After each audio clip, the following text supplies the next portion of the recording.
नांदगाव खंडेश्वर येथे Vidarbha youth welfare सोसायटीद्वारा संचालित प्राध्यापक राजाभाऊ देशमुख कला महाविद्यालय आणि RDIK महाविद्यालय बडनेरा रेल्वे यांच्या संयुक्त विद्यमाने नांदगाव खंडेश्वर येथे महाराष्ट्र राज्यशास्त्र व लोकप्रशासन परिषदेची बैठक व राज्यस्तरीय चर्चासत्र नुकतेच संपन्न झाले।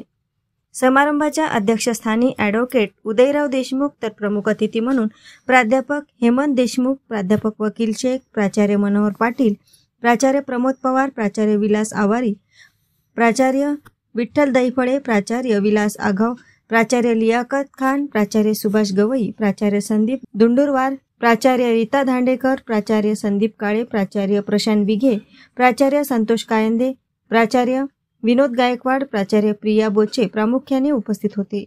प्रारंभी प्रतिमा पूजन, विद्यापीठ गीत, भारतीय संविधानाच्या उद्देशिकेचे सामूहिक वाचन करण्यात आले।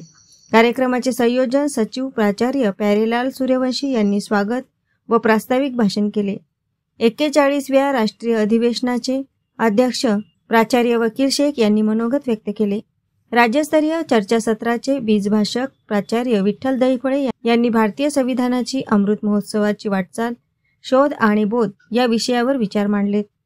आगामी जानेवारी 2025 मध्ये महाराष्ट्र राज्यशास्त्र व लोकप्रशासन परिषदेचे 41वे द्विदिवसीय अधिवेशन व राष्ट्रीय चर्चासत्राच्या आयोजनाचा सन्मान ऐतिहासिक नगरी नांदगाव खंडेश्वरला देण्यात आल्याची घोषणा परिषदेचे अध्यक्ष प्राचार्य संजय वाघ यांनी केली।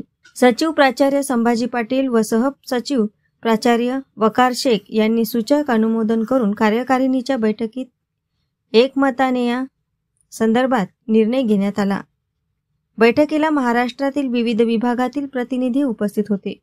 कार्यक्रमाचे संचालन प्राचार्य रुपेश फुके तर आभार प्रदर्शन प्राचार्य गजानन काकडे यांनी केले। कार्यक्रमाच्या आयोजनासाठी प्राचार्य राजेश देशमुख, प्राचार्य प्रदीप दंदे, प्राचार्य अनिल कडू, प्राचार्य निलेश निंबाळकर, प्राचार्य अनुराधा कदम, प्राचार्य विनायक भटकर, प्राचार्य सुरेंद्र खेडकर आणि शिक्षक, शिक्षकेतर कर्मचारी व विद्यार्थ्यांनी अथक परिश्रम घेतले। AS न्यूज महाराष्ट्राकरिता नांदगाव खंडेश्वर येथून प्रतिनिधी उमेश चौकडे।